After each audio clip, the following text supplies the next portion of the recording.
how could there be all these voluminous writings against him and none of his works survive? It's because they were burned. And that has happened many times throughout history. But this was taught in the first couple hundred years. So to say that it only began in the early 1900s is disingenuous, and it's not honest. So, dear friend, to say that we choose irrationality to grasp onto our false beliefs that no one in history has ever held until 1915 to 1917 is factually incorrect. Sibelius is the first one to teach it. Another famous person that it would do you good to read about is Michael Servetus. Michael Servetus in the 1500s was burned at the stake by John Calvin. I recommend reading the book Out of the Flames. Out of the Flames is an amazing book that details how John Calvin orchestrated the murder of Michael Servetus, because he taught that God was one and manifested himself in three ways. Michael Servetus is a favorite of mine because he is the first doctor to successfully describe pulmonary function in the heart. I believe it was, the name's running from me, but up until that time, ancient doctors thought that blood worked in some mysterious way, and the body was affected by ill humors and by evil spirits.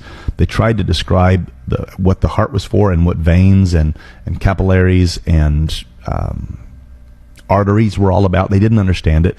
Michael Servetus is one of the first who was academically trained enough to articulate in concise academic language how it worked. And John Calvin, in his theological zeal, burned those books and plunged the world into further ignorance and darkness by his desire to murder a oneness believer. And so the anger and the hate that comes towards oneness advocates is seen in John Calvin, the original Calvinist. And Servetus bundled his pulmonary function of the heart treatise into the same book that he bundled his oneness teaching in.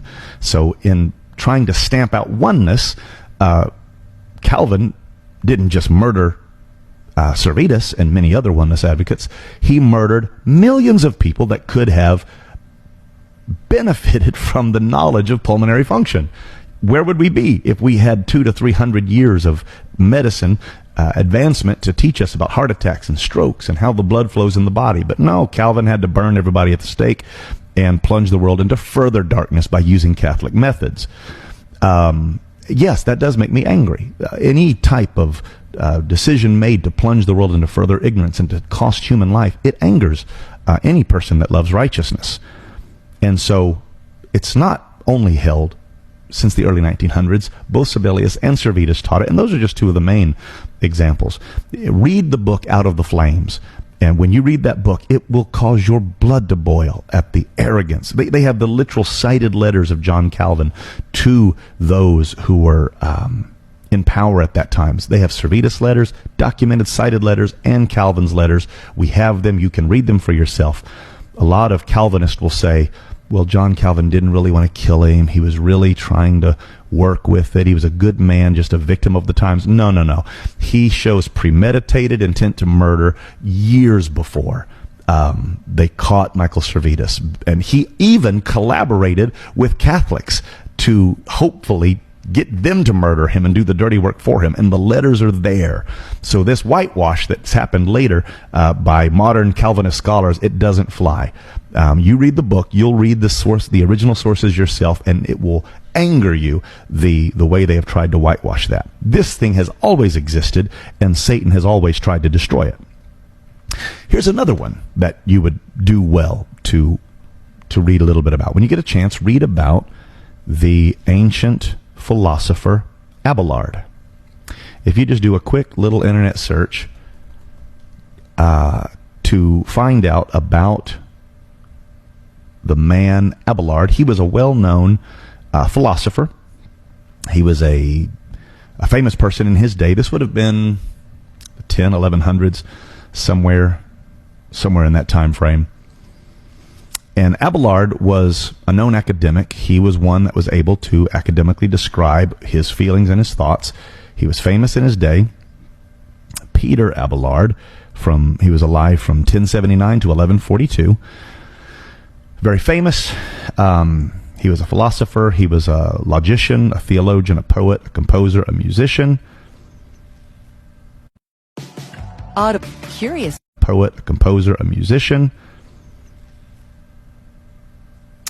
Very famous in his day in France. Abelard at one time chose to walk away from philosophy and embrace theology. And he, as many do, found the logical inconsistencies of the Trinity. And he began to write about it, just like he wrote about everything else. And he began to describe the Godhead as wax, that you could have a candle, you could have wax, you could have some other form of the wax, but it was one substance. And it was sounding suspiciously like oneness theology, and his trained academic mind immediately picked up on that. And one night, as history records, Peter Abelard got a visit from the Jesuits. Nobody knows what happened in that meeting. But all we know is that the next day, Peter Abelard left the priesthood, left his theological studies, radically changed, and left religion alone. Whatever happened in that room strongly dissuaded Abelard. And that has happened over and over and over again. When someone of power and influence begins to say that there is one God, the Gestapo shows up, the Jesuits show up, the Orthodoxy shows up, and conform or die. And people chose to live rather than be burned at the stake. Not everybody was a Michael Servetus. Servetus is a champion because Calvin screamed over him, if you'll just say God the Son, the eternal Son, you can go free. And Michael Servetus refused, but in Calvin's face he said, I believe that Jesus Christ is the Son of the living God. He used the word Son of God rather than God the Son, and for that Calvin murdered him. That is the heritage of the Trinity, and I will shout it from the mountaintops.